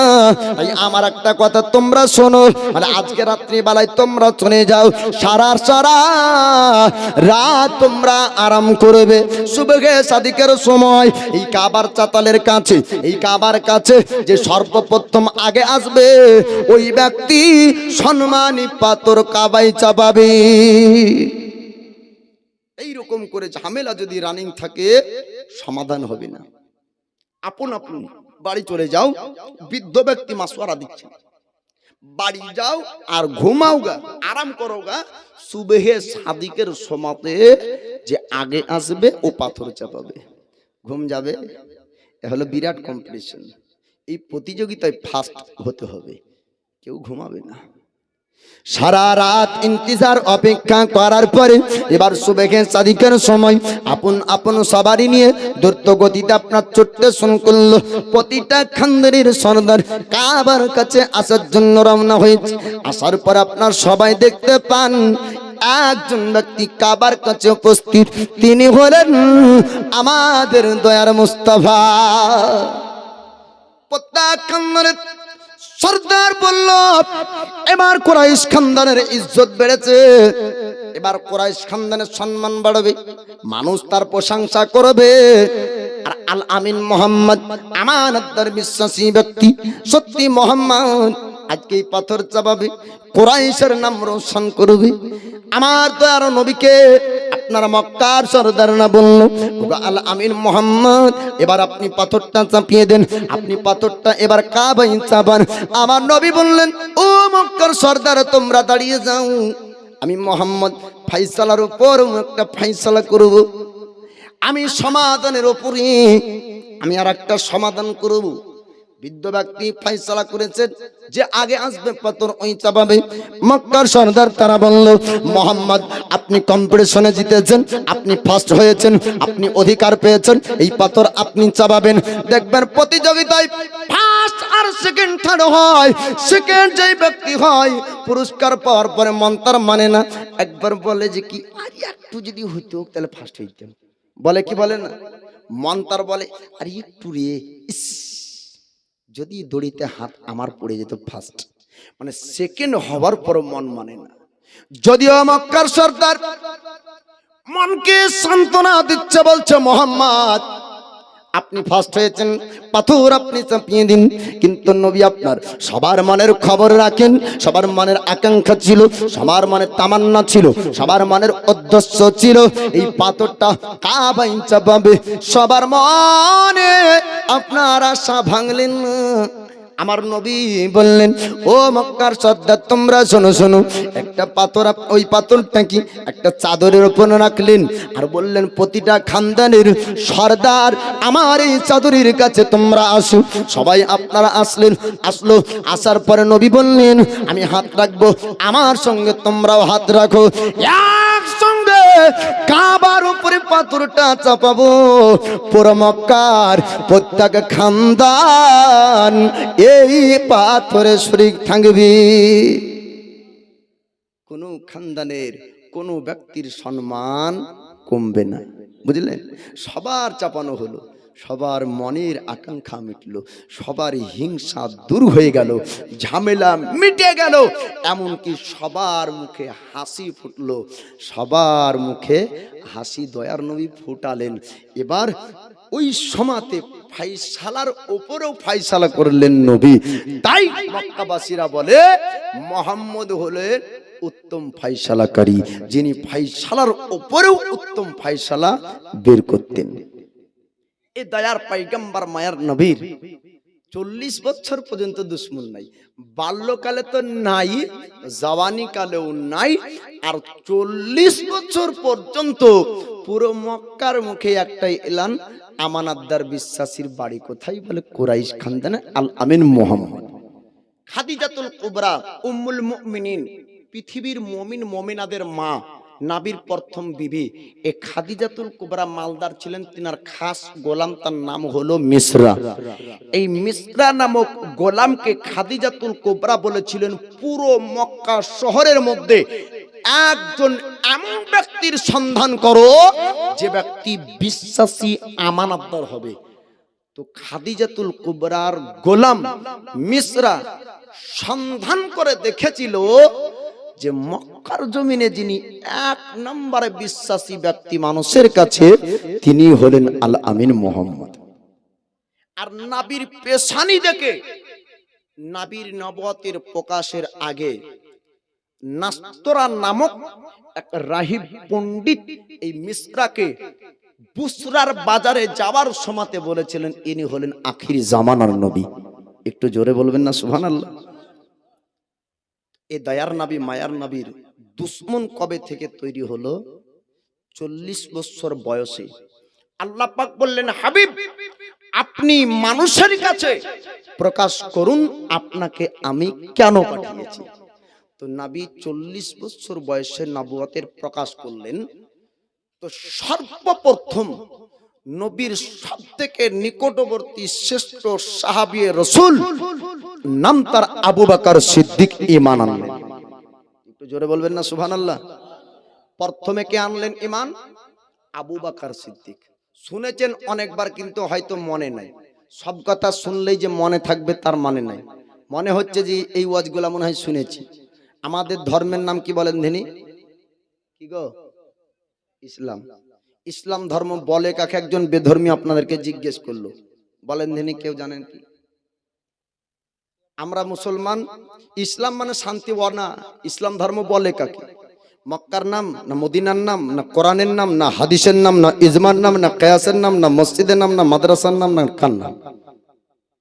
রাসূল পাক বলছেন, বুনিয়াল ইসলাম আলা খামাসিন আন শাহাদাতি লা ইলাহা ইল্লাল্লাহ ওয়া আন্না মুহাম্মাদান আবদুহু ওয়া রাসূলুহু ওয়া ইকামুস সালাহ ওয়া ইতাইজ যাকাত ওয়াল হজ্জ শাম রমজান, রাওয়াহুল বুখারী।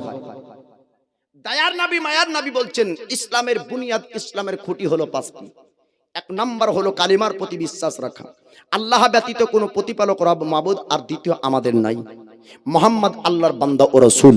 এর উপর বিশ্বাস যে ব্যক্তির না থাকবে, যেই ব্যক্তি এর উপর বিশ্বাস করবে না, ওই ব্যক্তির জন্য নামাজ নাই, রোজা নাই, হজ নাই, যাকাত নাই, কিছু নাই। কারণ নামাজ, রোজা, হজ, যাকাত ওর জন্য যে ব্যক্তি আল্লাহর উপরে এক আল্লাহ বিশ্বাসী আর নবীকে আল্লাহ রসুল হিসাবে বিশ্বাস, অর্থাৎ মুসলমান। বুঝতে পারলেন? আর দ্বিতীয় নামাজ, তৃতীয় যাকাত, চতুর্থ হজ আর রমজান মাসে রোজা রাখা। তবে 3টি ফরজ পৃথিবীর সমস্ত নরনারী, সাবালক, সাবালিকা, বালেগ, বালেগা প্রত্যেক মুসলমানের উপরে ফরজ, চাহে ও মালিকে নিসাব হোক, এত ফকির হোক, এত মিসকিন হোক। বুঝতে পারলেন? গরিব হোক অথবা বড় লোক হোক। কোন 3টি? কালেমার উপর বিশ্বাস রাখা, পয়সা লাগে না, তার মানে সবার উপর ফরজ। নামাজ পড়া, রুকু সাজদা করতে টাকা লাগে না, অর্থাৎ বড় লোক গরিব সবার উপরে ফরজ। রমজান মাসে রোজা রাখা, পয়সা লাগে না, সবার উপরে ফরজ।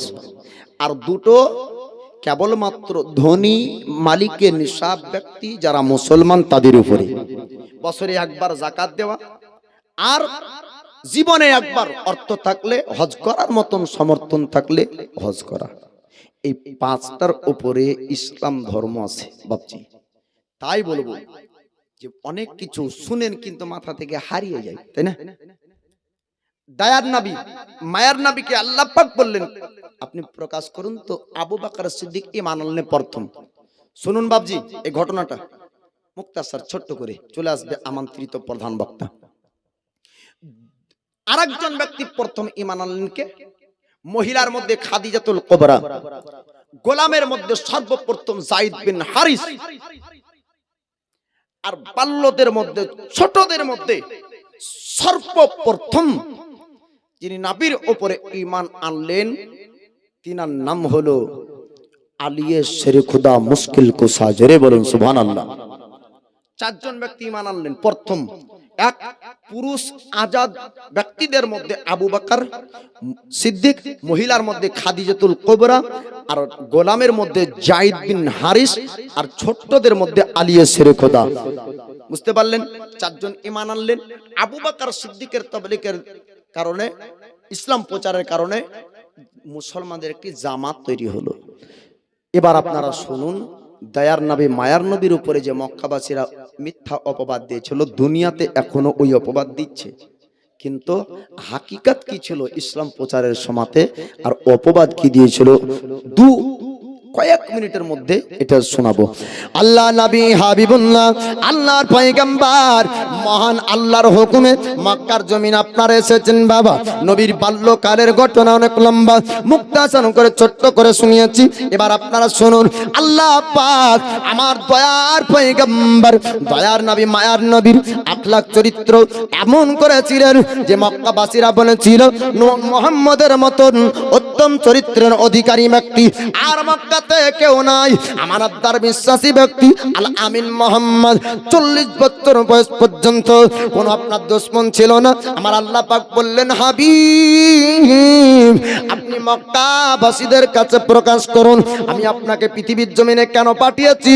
আপনি মানুষের কাছে কালিমার প্রচার করুন, নবুয়তের প্রকাশ করুন। তখন দয়ার নবী নবুয়তের প্রকাশ করলেন। আবু বকর ঈমান আনার পর আমার দয়ার নবী মায়ার নবীকে বললেন হুজুর আপনি যদি অনুমতি দেন কালিমার প্রচার করব, কালিমার দাওয়াত দিব, আপনার কালিমার দাওয়াত দিব, ইসলামের দাওয়াত দিব। আল্লাহর নবী হাবিবুল্লাহ তখন আপনার অনুমতি দিলেন। আব্দুর রহমান বিন আউফ ঈমান আনলেন, ওসমান গনি কালিমা পড়ে আপনার ঈমান আনলেন। মুসলমানদের একটি জামাত তৈরি হলো। তখন আপনার বেধর্মীরা আপনার দুশমনি করতে শুরু করলো। 3 বছর পর্যন্ত গোপন আপনার ইসলাম প্রচার হয়। আমার আল্লাহ পাক বললেন হাবিব সত্যের বাণী আপনি প্রচার করবেন, গোপনে প্রচার করবেন না, আপনি প্রকাশ্যে প্রচার করুন। আপনি কুরাইশদেরকে ডাক দেন, কুরাইশের মানুষদেরকে আমার নবী আপনার ডাক দিলেন, পাহাড়ের কাছে নিয়ে গেলেন। নবী বললেন ও কুরাইশের মানুষেরা, ও মক্কাবাসীরা তোমরা শোনো, আমি মুহাম্মদ যদি তোমাদেরকে বলি পাহাড়ের পিছনে সেনাবাহিনী লুকিয়ে আছে, পাহাড়ের পিছনে লস্কর চুমিয়ে আছে, বলো আমার কথা কি তোমরা বিশ্বাস করবে না? মক্কাবাসী তারা আপনার বলেছিল, কুরাইশ খানদানের ব্যক্তি তারা বলেছিল মুহাম্মদ আপনার কথা বিশ্বাস করব। আপনি আজ পর্যন্ত কোন ব্যক্তিকে ধোঁকা দেননি, আজ পর্যন্ত আপনি কোন ব্যক্তিকে মিথ্যা কথা বলেননি। আপনি যেটা বলবেন আপনার কথা আমরা মানব, আমরা বিশ্বাস করব। নবী বললেন মক্কাবাসীরা তোমরা শোনো শোনো, কোন সেনাবাহিনী লুকিয়ে নাই।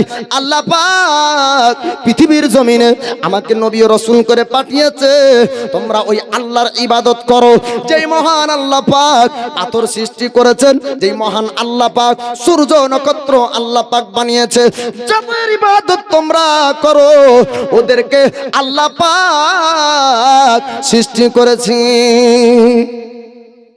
ওই আল্লাহর ইবাদত করো। ওয়াহদানিয়াতের প্রচার করলেন।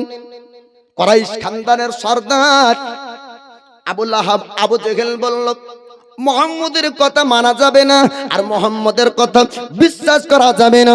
ওইখান থেকে সবাইকে নিয়ে চলে গেল আমার দয়ার পয়গম্বর। আল্লাহর পবিত্র বাণী লৌহে মাহফুজ থেকে নবীর উপর অবতীর্ণ হতো। ওই কোরআনের বাণী আপনার তিলাওয়াত করে মানুষকে শোনাতেন। কুরাইশের ব্যক্তিরা একটা মিথ্যা অপবাদ দিয়েছিল, মিথ্যা আপনার প্রচার করেছিল।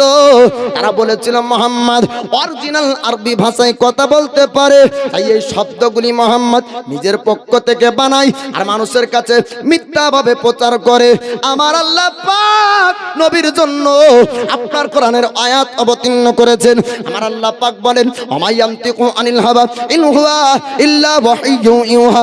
আল্লাহ পাক বলেন মোহাম্মদ মন গড়া কিছু বলেন না, বরং ওটাই বলেন যেটা তাহার উপর ওহী করা হয়। একটু জোরে বলবেন না সুবহানাল্লাহ। নবীর নিজ খাওয়াইশ, নিজ পক্ষ, নিজ ইচ্ছাতে বানিয়ে বানিয়ে বলেন না, ওটাই বলেন যেটা নবীর উপরে আল্লাহ অবতীর্ণ করেন। এবার মক্কাবাসীরা মিথ্যা করে বলল যে মোহাম্মদ নিজে নিজে ছন্দগুলা বানায় আর বলে যে আল্লাহ অবতীর্ণ করেছে, আল্লাহর নাম দিয়ে মিথ্যা করে চালায়। এরকম কথা মক্কাবাসীরা বলল। তখন যাচাই করার জন্য, তদন্ত করার জন্য একজন ব্যক্তিকে পাঠালো, যা মোহাম্মদের দিলি তামান্না, মনের উদ্দেশ্য জেনে আই। এই বাণীগুলা তিলাবাত করে মানুষকে কি বুঝাতে চাই আর মানুষের কাছে কি বড় হতে চাই, মক্কাতে কি রাজা বাদশাহী পেতে চাই, একটু তার দিলি তামান্না, মনের উদ্দেশ্যকে জেনে আই। ওই ব্যক্তি আসার পরে বলল, ওগো আল আমিন মোহাম্মদ, একটু আপনি বলুন বলুন আপনার দিলি তামান্না, মনের উদ্দেশ্য কি? আপনি কি রাজা হতে চান? আপনি কি বাদশাহী পেতে চান? আপনি কি বড় হতে চান? আপনি কি বার্তাওয়ালা হতে চান? টাকাওয়ালা হতে চান? আমার দয়ার নবী বললেন না না, আমি টাকাওয়ালা হতে চাই না, আমি পয়সাওয়ালা হতে চাই না। আমার আল্লাহ পৃথিবীর জমিন আমাকে পাঠিয়েছেন নবী করে। আল্লাহ পাক আমার উপর যেটা অবতীর্ণ করেন আমি মুহাম্মদ ওটাই তেলাওয়াত করি, নিজ পক্ষ থেকে বানাই না। একটু যদি তুমি শুনতে চাও আমি মুহাম্মদ তোমাকে শোনাবো। কিছুক্ষণ কোরআনের আয়াত তিলাওয়াত করলেন আর ওই ব্যক্তি বলে, ও আলামিন মুহাম্মদ, আপনার তিলাওয়াত আর করবেন না, আমার শরীরের রোমগুলা পর্যন্ত খাড়া হয়ে যায়। আর কিছুক্ষণ যদি তিলাওয়াত করেন আমি জমিনে থাকতে পারবো না। এত সুন্দর বাণী কোনো মানুষ বানাতে পারে না। এটা স্রষ্টা প্রতিপালক রব আপনার উপরে অবতীর্ণ করেছে। এত সুন্দর বাণী মানুষ বানাতে পারে না। ওই ব্যক্তি যাবার পরে বলল, ও কুরাইশের মানুষেরা, তোমরা শুনো শুনো, মুহাম্মদ সম্পর্কে যেটা তোমাদের ধারণা ছিল এই ধারণা তোমাদের ভুল। মুহাম্মদ নিজের পক্ষ থেকে বানাই না, স্রষ্টা প্রতিপালক রব যেটা মুহাম্মদের উপর অবতীর্ণ করেছেন ওটাই মানুষের কাছে তিলাওয়াত করে শোনায়। আল্লাহ নবী হাবিবুল্লাহ যখন কোরআন পড়তেন, মানুষ তো আপনার দুনিয়ার কথা, বনের পাখি পশুরা পর্যন্ত আমার নবীর কোরআন শোনার জন্য ভিড় করত। এখন জালসা দিলে মাহফিলে মানুষ কম হয়, বাজারে লোক বেশি হয়, ঠিক না? আর মক্কাবাসীরা বছরে একবার গান বাজনার অনুষ্ঠানের মেলা বসাতো। তো প্রতি বছরে মানুষের সংখ্যা বেশি। যেই বছরে নবী আমার কোরআন তিলাওয়াত করেছেন ওই বছরে মানুষের সংখ্যা ছিল কম। আর কুরাইশ খানদানের মানুষ সর্দারেরা অবাক হয়ে বলেছিল, প্রতি বছরে গান বাজনার জায়গাতে লোক বেশি হয়, এই বছরে কম কেন? তদন্ত করে দেখো। তদন্ত করে তারা দেখলো তো নবী ওই গান বাজনার অনুষ্ঠানের পার্শ্বে আল্লাহর পবিত্র কোরআন তিলাওয়াত করছিলেন। জোরে বলুন সুবহানাল্লাহ। তো নবীর তিলাওয়াতের সুন্দর কণ্ঠের আওয়াজে গান বাজনা থেকে মানুষ ভেঙে নবীর কোরআন তিলাওয়াতের জায়গায় ভিড় করেছিল। জোরে বলুন সুবহানাল্লাহ। ওই কোরআনের বাণী, ওই কোরআনের তিলাওয়াত, ওই কোরআন শোনার জন্য বনের পাখি পর্যন্ত ভিড় করে। আর ওই কোরআনের বাণী যার মধ্যে ঢুকে যেত তারাই পরিবর্তন হয়ে দিন ইসলাম গ্রহণ করে নিত। জোরে বলুন সুবহানাল্লাহ। বাপজি আমার, কোরআন মোতাবিক যদি কারো জীবন চালায় জীবন পরিবর্তন হবে। কোরআন মোতাবিক যদি কারো সংসার চলে সংসার পরিবর্তন হবে। কোরআন মোতাবিক রাষ্ট্র যদি চলে রাষ্ট্রের পরিবর্তন হবে। কোরআন মোতাবিক সমাজ যদি চালাতে পারেন সমাজ পরিবর্তন হবে। কোরআন মোতাবিক মাদ্রাসা যদি চালাতে পারেন মাদ্রাসা পরিবর্তন হবে। কোরআনের আদর্শ যদি মানুষের জীবনে আনেন মানুষের জীবন পরিবর্তন হয়ে যাবে। একটু জোরে বলবেন না সুবহানাল্লাহ। তো দয়ার নবী মায়ার নবী কোরআনের পবিত্র বাণী সত্যের বাণী তেলাওয়াত করেন, মানুষ কোরআন শুনতে আসতো আর সত্যের বাণী যখন পেতেন সত্য ধর্ম গ্রহণ করে নিতেন। আর অন্য বেধর্মীরা বলেছিল মুহাম্মদ জাদু করে আর জাদু করে মুসলমান বানায় না। দয়ার পয়গম্বর কোন ব্যক্তির কাছে গিয়ে তরবারি ধরে আপনার ভয় দেখিয়ে কালমা পড়াননি। দয়ার পয়গম্বরের উত্তম আদর্শ দেখে নবিয়ানা আখলাক দেখে নবিয়ানা সুন্দর চরিত্র ব্যবহারকে দেখে আর সত্যের বাণী শুনে সত্য ধর্ম গ্রহণ করেছিল সাহাবায়ে কেরামরা। জোরে বলেন সুবহানাল্লাহ। আল্লাহ বলেন কুল জাআল হাক্কা ওয়া জাহাকাল বাতিল ইন্নাল বাতিলা কানা জাহুকা। কুল হে নবী আপনি বলুন হক এসেছে বাতিল মিটেছে। আর বাতিল মিটারই ছিল। বলে জোরে বলবেন না সুবহানাল্লাহ। বাতিল মিটারই ছিল। এই জাহেল মক্কাবাসীরা তারা জানতে পারেনি বুঝতে পারেনি, কিন্তু দয়ার নবী মায়ার নবী সত্যের বাণী নিয়ে আপনার এসেছিলেন। আর যখন রোশনি আসবে অন্ধকার দূর হবে একটু জোরে তাকবীর লাগান, উঠে আদবে তাজিমে নারায়ে তাকবীর, নারায়ে তাকবীর, নারায়ে রিসালাত, নারায়ে রিসালাত, মাসলাকে আলা হযরত, মাসলাকে আলা হযরত উলামায়ে আহলে সুন্নাত মুনাজির আহলে সুন্নাত হযরত আল্লামা কারি মাওলানা মুফতি আহমদ রাজা সামদানি সাহেব।